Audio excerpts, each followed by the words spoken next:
Hello RS aspirants, यदि आप RS mains की मजबूत तैयारी चाहते हैं कि 4.5 महीने में आपका रिवीजन हो जाए, 12,000 सब्जेक्टिव क्वेश्चंस के साथ आपकी प्रैक्टिस हो जाए, तो फ्लिकी आरएस मेंस आपके लिए लेके आया है 30 किताबों का एक सेट, जहां हमने 27 आपके सब्जेक्ट को 27 किताबों में, साथ में करंट अफेयर पिछले एक साल का करंट अफेयर को हम 2 नंबर, 5 नंबर, 10 नंबर में डिवाइड कर दिया। 2000 अप्लाइड क्वेश्चंस, इससे ज़्यादा भी अप्लाइड क्वेश्चंस ऑलरेडी सब्जेक्ट में टॉपिक वाइज फ्रेम कर दिए गए हैं। साथ ही साथ एक आपको ब्लैंक मॉडल पेपर का भी अलग से एक बुक दिया जाएगा। इस प्रकार 30 किताबों का पूरा एक सेट है, जिसमें 4.5 महीने में आप मजबूत तैयारी कर सकते हैं। यदि आप ऑनलाइन करते हैं, ऑफलाइन करते हैं, तो 4 महीने में ना तो आपका सिलेबस कंप्लीट हो पाएगा, अब तक आपने बहुत सारे सब्जेक्ट पढ़ लिए होंगे, इसलिए आपका फटाफट रिवीजन हो जाएगा। थ्योरी से ज़्यादा इंपॉर्टेंट है कि इस थ्योरी में क्या क्वेश्चन बन सकते हैं, छोटे या बड़े सब्जेक्ट में कैसे और कितने क्वेश्चन बन सकते हैं। 12,000 ये वो संभावनाएं हैं जिनसे अगले 4 महीने में आप 2-3 बार गुजर सकते हैं, 2-4 बार अपनी प्रैक्टिस कर सकते हैं लिखने की, और जब आप एग्जाम में जाएंगे तो आपको लगेगा कि ऑलरेडी आपने लगभग सारे क्वेश्चंस को देख रखा है। पिछली बार 104 क्वेश्चन फ्लिकी आरएस मेंस की इस बुक बंडल से कवर हुए हैं। इसका एक विस्तृत video flicky RS YouTube channel पे बना पड़ा है, आप देख सकते हैं। इन बुक्स में सबसे पहले थ्योरी है, थ्योरी पे क्यूआर कोड है। थ्योरी पढ़ते समय यदि कुछ समझ में नहीं आता तो क्यूआर कोड को स्कैन करके आप वीडियो एक्सप्लेनेशन देख सकते हैं उस थ्योरी का। साथ में ही जितने भी पीवाईक्यूज हैं, जितने भी प्रीवियस ईयर्स में पिछले 5 साल में आए हुए प्रश्न हैं, उनको सब्जेक्ट और टॉपिक वाइज डिवाइड करके इन बुक्स में फ्रेम कर दिया गया है। साथ ही साथ उस पर्टिकुलर सब्जेक्ट से या टॉपिक से कितनी संभावनाएं और बन सकती हैं, सारे के सारे क्वेश्चंस को वहां फ्रेम कर दिया गया है। क्वेश्चन सटीक या परफेक्ट क्यों है, उसका वीडियो एक्सप्लेनेशन भी साथ में अटैच करके दिया गया है बुक में। थ्योरी पे और क्वेश्चंस पे क्यूआर कोड, इसको स्कैन करने पे आपको कंप्लीट डिटेल आपको मिलने वाली है। कंप्लीट पैकेज की जो वैलिडिटी है वो 2 साल की है। 16,500 रुपए में आपको ये 30 किताबों का कंप्लीट सेट और 2 साल के लिए कंप्लीट जो आपका वीडियो एक्सेस है, डिजिटल एक्सेस है, वो आपको मिलने वाला है। और अधिक जानकारी के लिए इस वीडियो को यदि आप यूट्यूब पे, फेसबुक पे, इंस्टाग्राम पे देख रहे हैं तो नीचे या तो एक व्हाट्सएप का लिंक है, एक व्हाट्सएप का बटन है, जहां से क्लिक करके हमारी टीम के साथ संवाद कर सकते हैं, सैंपल इन किताबों के सैंपल नोट्स मांग सकते हैं और अधिक जानकारी ले सकते हैं। और इसके साथ ही सबसे बड़ी खुशखबरी यह है कि फ्लिकी का offline counselling centre Riddhi Siddhi से आप जब आगे की तरफ चलेंगे, गुजर की थड़ी की तरफ, तो आपको रिद्धि सिद्धि से 300 मीटर चलते ही लेफ्ट हैंड्स की तरफ आपको ऐसा एक बिल्डिंग दिखेगा, जहां आपको ऑफलाइन काउंसलिंग अवेलेबल होने वाली है। आप वहां किताबें देख सकते हैं, देख के परचेज कर सकते हैं, हमारी टीम से मिल सकते हैं, और साथ ही साथ आपको एक वेलकम 1000 रुपए का एक्स्ट्रा डिस्काउंट भी मिलने वाला है फॉर नेक्स्ट 7 डेज के लिए काउंसलिंग सेंटर ओपन होने पर। धन्यवाद। न्यूरॉन का मतलब हिंदी में मतलब तंत्रिका कोशिका। क्या मतलब होता है बच्चों? तंत्रिका कोशिका, ठीक है। अब तंत्रिका कोशिकाएं बच्चों, हमारा जो तंत्रिका तंत्र है उसकी संरचनात्मक इकाई है, क्रियात्मक इकाई है। तो सबसे पहली बात तो यही लिखनी चाहिए कि न्यूरॉन्स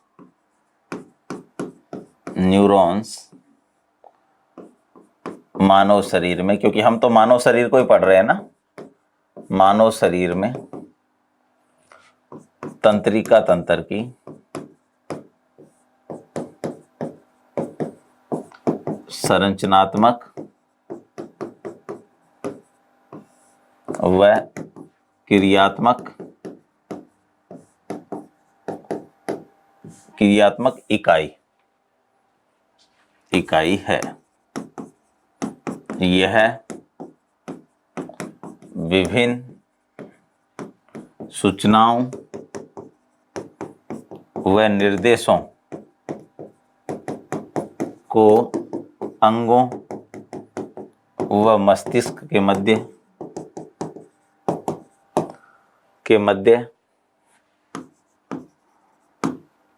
ये विभिन्न सूचनाओं व निर्देशों को अंगों व मस्तिष्क के मध्य वितरित करता है। ऐसे लिख लो, है ना, वितरित करता है।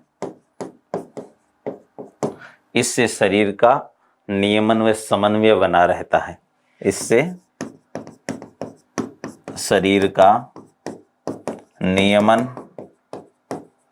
व समन्वय बना रहता है, ठीक है। तो ये आपके न्यूरॉन्स हो गए बच्चों, ठीक है। कर्ण एक संतुलन अंग के रूप में व्याख्या कीजिए। बच्चों, आपका जो कर्ण होता है ना, उसका आंतरिक भाग जो है, आंतरिक भाग में कुछ नलिकाएं पाई जाती हैं। उन नलिकाओं में होता है तरल पदार्थ। क्या होता है? तरल पदार्थ। और इस पूरे सिस्टम को कहते हैं वेस्टिबुलर। क्या बोलते हैं? वेस्टिबुलर। ये सिस्टम ही आपको संतुलन प्रदान करता है। जैसे कोई व्यक्ति गिरने लगता है तो गिरने से वो बच जाए, इस बात की सूचना कान जो है मस्तिष्क तक पहुंचाते हैं। व्यक्ति बेहोश होता है तो ये सूचना भी वहां पहुंचाई जाती है। तो इतनी ज्यादा हेल्प की जाती है व्यक्ति की, इसलिए कान को एक संतुलनकारी अंग के रूप में जाना जाता है। और कान में थोड़ी सी भी दिक्कत होगी, आपका पूरा संतुलन बिगड़ जाएगा। ठीक है, तो यही वजह है। ठीक है, तो अपन लिख लेते हैं, कान को संतुलनकारी अंग के रूप में जाना जाता है। लिखिए, कान को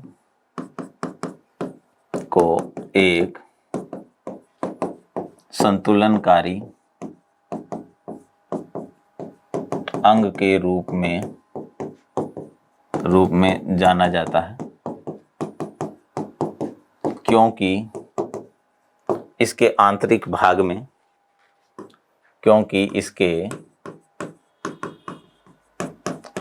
भाग में, अर्धवर्ताकार नलिकाएं पाई जाती हैं। अर्धवर्ताकार नलिकाएं पाई जाती हैं तथा इनमें तरल पदार्थ भरा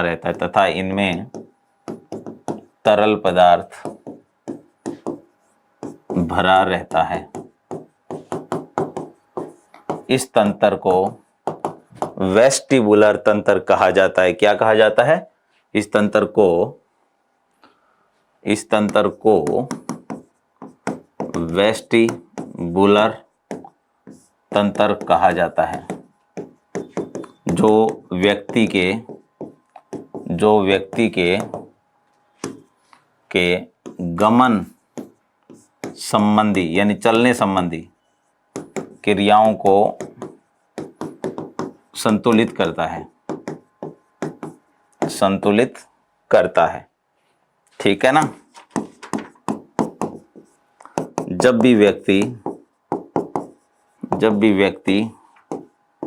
बेहोश होता है या चलते चलते गिरने लगता है तो कर्ण ही मस्तिष्क तक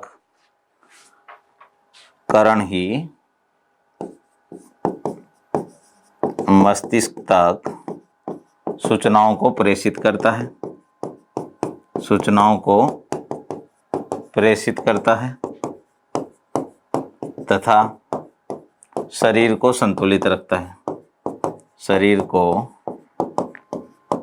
संतुलित रखता है।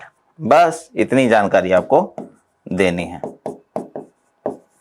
ठीक है, तो ये हो गया भाई आपका मस्तिष्क वाला पार्ट। हेलो बच्चों, नमस्कार। हमारा क्वेश्चन है कि गौण लैंगिक लक्षण क्या होते हैं और लड़के व लड़कियों में कितने वर्ष की आयु में इनका विकास होता है। गौण लैंगिक लक्षण से सीधा सीधा तात्पर्य एक ही होता है बच्चों, कि जब युवा अवस्था आरंभ होती है तो लड़के और लड़कियों के शरीर में जो परिवर्तन आते हैं उन्हीं का नाम क्या है? गौण लैंगिक लक्षण है। और ये अलग अलग होते हैं। तो पहले तो हम वर्णन करेंगे। जैसे पहले हमने लिख लिया कि नर में गौण लैंगिक लक्षण, फिर मादा में गौण लैंगिक लक्षण, और फिर किस उम्र में वो डेवलप होना शुरू होते हैं, इसकी व्याख्या मैं आपको करूंगा। ठीक है, तो सबसे पहले हमें गौण लैंगिक लक्षण की बात लिखेंगे बच्चों। गौण लैंगिक लक्षण।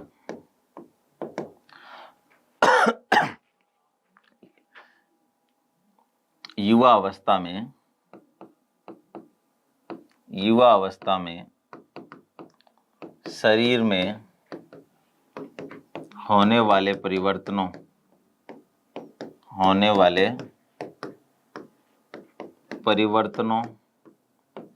से उत्पन्न, युवा अवस्था में शरीर में होने वाले परिवर्तनों से उत्पन्न लक्षणों को गौण लैंगिक लक्षण की संज्ञा दी जाती है। गौण लैंगिक लक्षण की संज्ञा दी जाती है। ठीक है, यह नर व मादा दोनों में अलग अलग होते हैं। ये नर व मादा में अलग अलग होते हैं।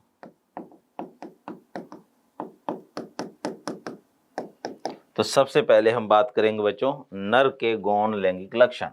ठीक है,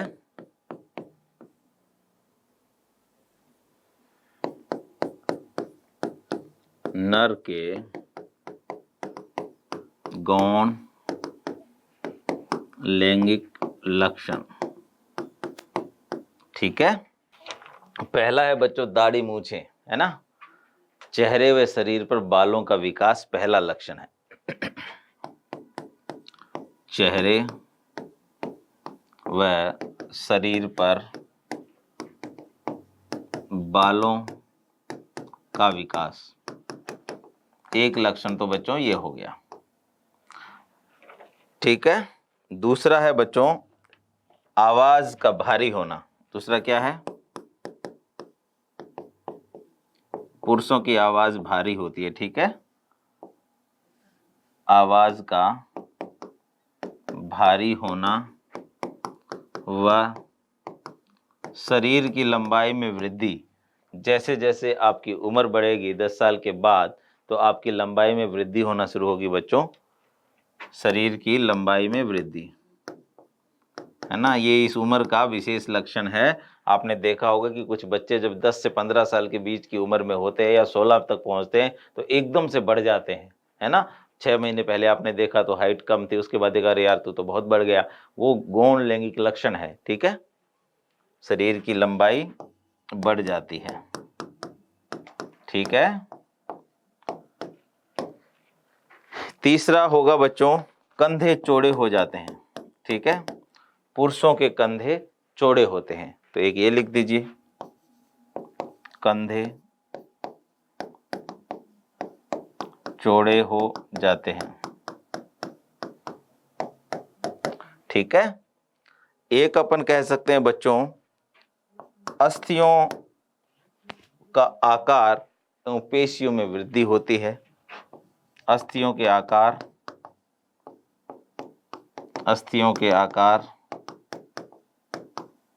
व पेशियों में वृद्धि होती है। ठीक है, तो ये हो गया आपका चौथा लक्षण। ठीक है, एक बच्चों अपन लिख सकते हैं कि नर में वर्षण कोषों का विकास होता है और नर जनन अंग में वृद्धि होती है। ठीक है, वर्षण कोषों का विकास व नर गौण नर जनन अंग में वृद्धि होती है। ठीक है, ये आपके हो गए 5। ठीक है, एक अपन लिख सकते हैं बच्चों इस उम्र में शुक्राणुओं का विकास प्रारंभ हो जाता है। शुक्राणुओं का विकास प्रारंभ। ठीक है, अब लिख देंगे मादा गौण लैंगिक लक्षण। ये मैं आपको 10 नंबर के हिसाब से करा रहा हूं बच्चों, पूरा क्वेश्चन है ना। अलग 5 नंबर में सिर्फ नर के लक्षण आ सकते हैं, उधर 5 में सिर्फ मादा के लक्षण आ सकते हैं। तो ये 5 नंबर में भी आ सकता है, लेकिन मैं आपको 10 नंबर के हिसाब से पढ़ा रहा हूं ताकि दोनों चीजें आपकी क्लियर हो जाए। ठीक है, तो आगे रहेगा मादा के गौण लैंगिक लक्षण। मादा के गौण लैंगिक लक्षण।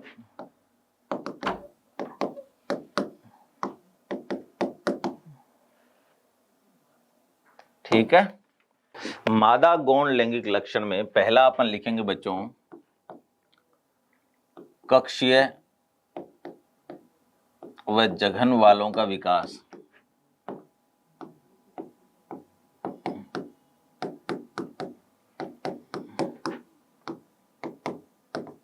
ठीक है। दूसरा अपन लिख सकते हैं स्वर पतला व तीक्ष्ण। पतला व तीक्ष्ण। शरीर के कुछ भाग मांसल। शरीर के कुछ भाग मांसल व दुग्ध ग्रंथियों का विकास। व दुग्ध ग्रंथियों का विकास। ठीक है। श्रोणी चौड़ी हो जाती है। कमर के नीचे के भाग की बात है बच्चों, क्योंकि चूंकि महिलाओं को बच्चे जन्म देने पड़ते हैं तो उनका जो श्रोणी भाग है वो थोड़ा खुला होता है, चौड़ा होता है। ठीक है। एक बच्चों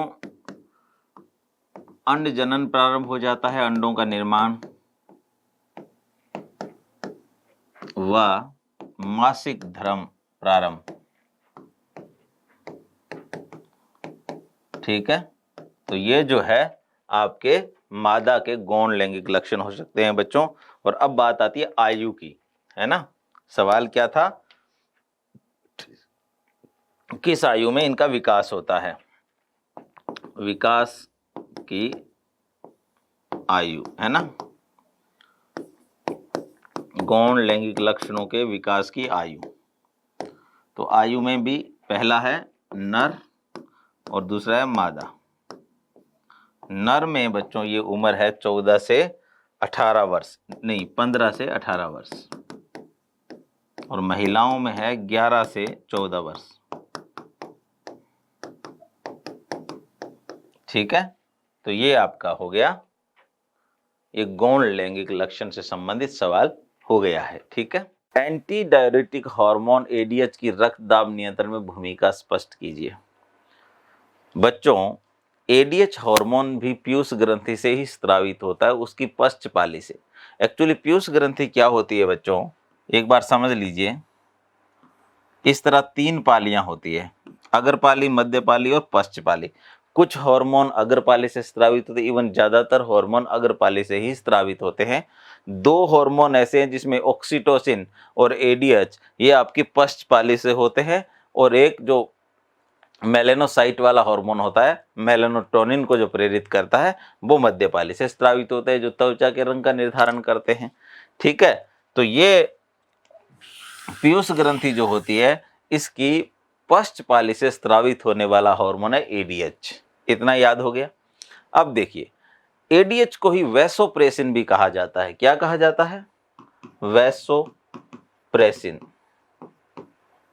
ठीक है। वैसो का मतलब रक्त वाहिनियों से है, प्रेसिन का मतलब प्रेशर से है, यानी वो हार्मोन जो रक्त वाहिनियों पर दाब उत्पन्न करे, क्या कहलाता है बच्चों? वैसोप्रेसिन। और वैसोप्रेसिन एंटी डायूरेटिक हार्मोन का ही एक नाम है। ठीक। अब देखो क्या होता है, रक्त दाब से क्या समझते हैं आप? मान लीजिए रक्त वाहिका है जिसमें ये रक्त बह रहा है, ये बहता हुआ रक्त जो है ना, रक्त वाहिका की दीवार पर ऐसे प्रेशर लगाता है। ये जो प्रेशर लगा रहा है इसी का नाम रक्त दाब है। ठीक है ना। अब यार पानी के पाइप में ज़्यादा पानी जाएगा तो पाइप की दीवारों पे ज़्यादा दाब लगेगा कि कम लगेगा? डेफिनेटली ज़्यादा लगेगा।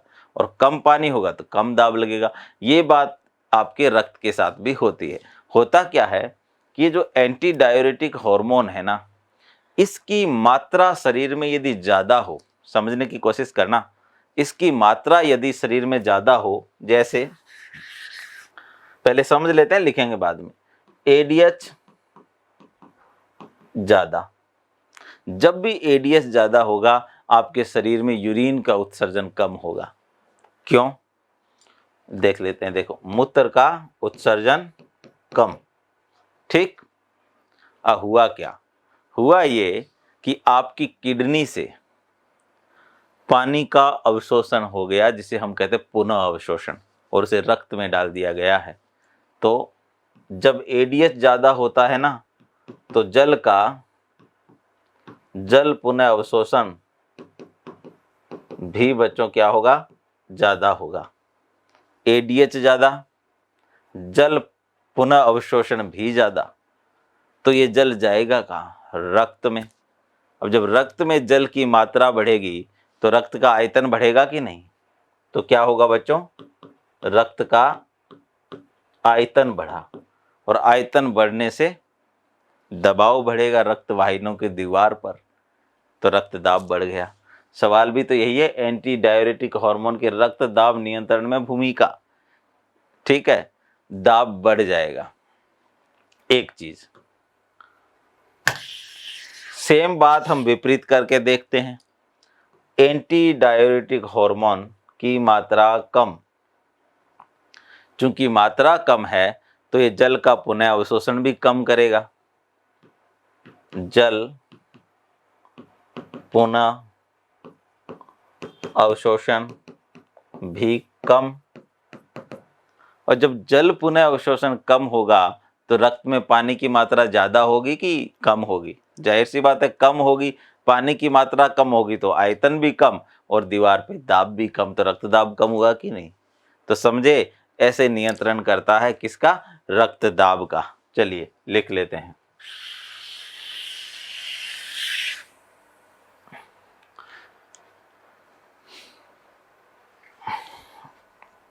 सबसे पहले तो आप यही बताइए कि एडीएच हार्मोन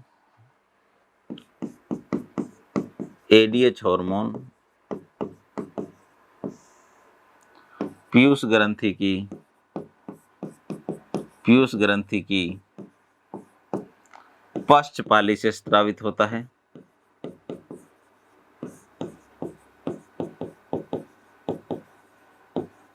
स्रावित होता है, ठीक है। तथा रक्त के दाब नियंत्रण में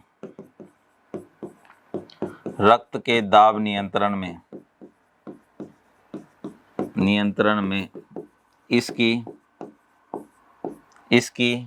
भूमिका के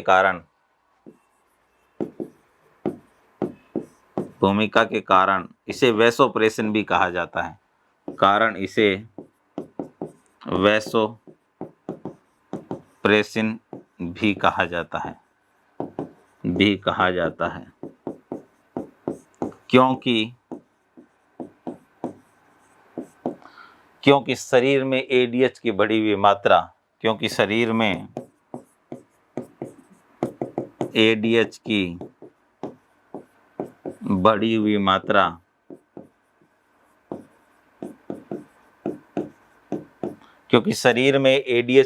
हुई मात्रा, रक्तदाब को भी बढ़ा देती है,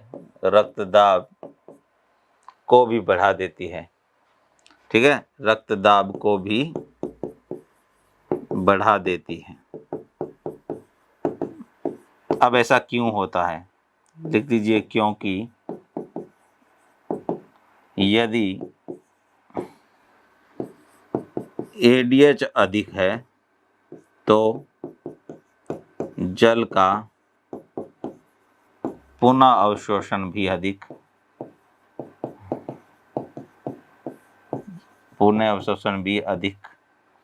और इससे क्या होगा बच्चों? रक्त का आयतन बढ़ेगा। रक्त का आयतन अधिक तो रक्तदाब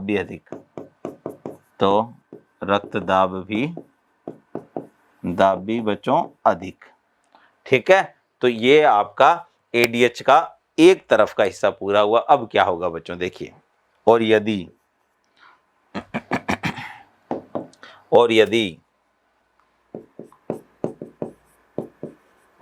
और यदि ADH की मात्रा कम हो जाए,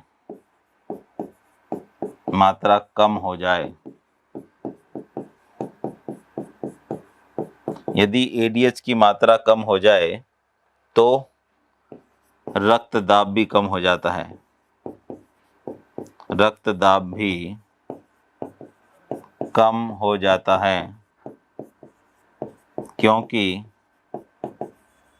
क्योंकि क्या होता है बच्चों, क्योंकि यदि ADH कम तो जल का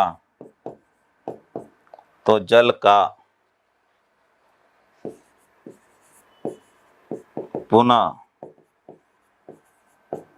अवशोषण भी कम, अतः जल का आपका रुधिर का आयतन भी कम, अतः रक्त आयतन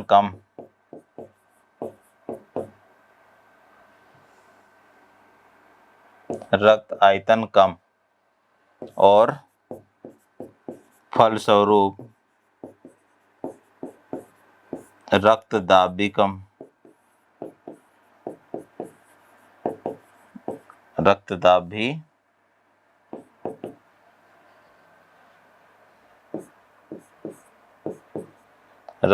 भी कम। ठीक है, तो ये बच्चों आपका इस क्वेश्चन का उत्तर हो गया। जहां पर भी मैंने सिंबॉलिक चीजें लिखी है वो आप पूर्ति करते हुए लिखें, कम को कम लिखें, अधिक को अधिक लिखें, तीर बनाने की जरूरत नहीं है। मैंने तो आपको एक ट्रिक के हिसाब से समझाने के लिए बना दिया है बच्चों।